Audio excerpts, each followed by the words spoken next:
The golden voice Ted Williams has hit a little bump in the road. You guys have heard about that.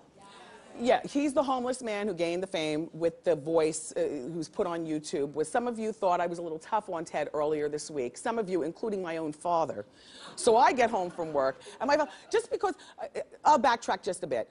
You know, I was just saying that I believe that Ted is not going to be able to handle this very well. And I was wishing him well, but I believe that too much was happening too fast. And I even said, I give it a year before we see, you know, like disaster. And I'll tell you why.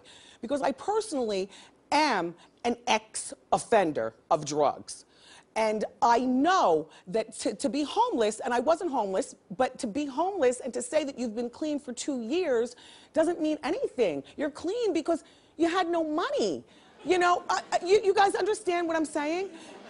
You know, let's see how clean you stay when you've got people throwing drugs and drink at you and you have money to buy it, plus you're getting it free. That's all I was saying. And another thing, and another thing, I am also a broadcaster. I spent over 20 years of my life in radio broadcasting, you know, itching to do like voiceovers and all that other kind of stuff, the line of work that Ted is now doing. I studied it in college. I fantasized about it in high school, so I went on. I know so many people, my peers in broadcasting, who are losing their jobs because of radio station consolidations, being told that they must take lower salaries because that's the way it is.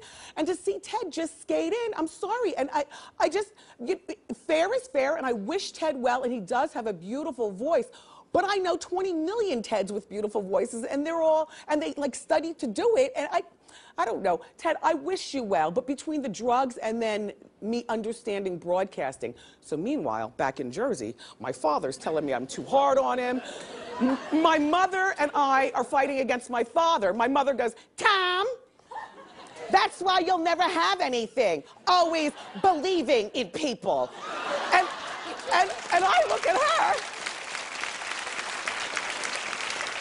And I look at her, I'm like, wait, easy, Mommy, that's not what I mean. Anyway, Ted, I do wish you well, audience, but I'm sorry, that is my opinion. And, well, now, and thank God for Dr. Phil, because Dr. Phil, being that he has his TV show, and Ted's checked into rehab, and Ted's been on Dr. Phil, and we're all able to see this go down. Ted had claimed that he was sober for 2 years. But like I was telling you, it's very difficult. And now we've all found out, because he admitted on Dr. Phil, he drinks daily. Life is tough, it's tough. And remember the 9 kids that Ted has, and he was jailed 12 times, and he's just, Hot Topics is a place to express things like this, and I wish this man well, and good luck, Ted. By the way, the scratch on his face is from his daughter. They were apparently fighting in the hotel. You heard about that, and then the cops were called and everything. Yeah.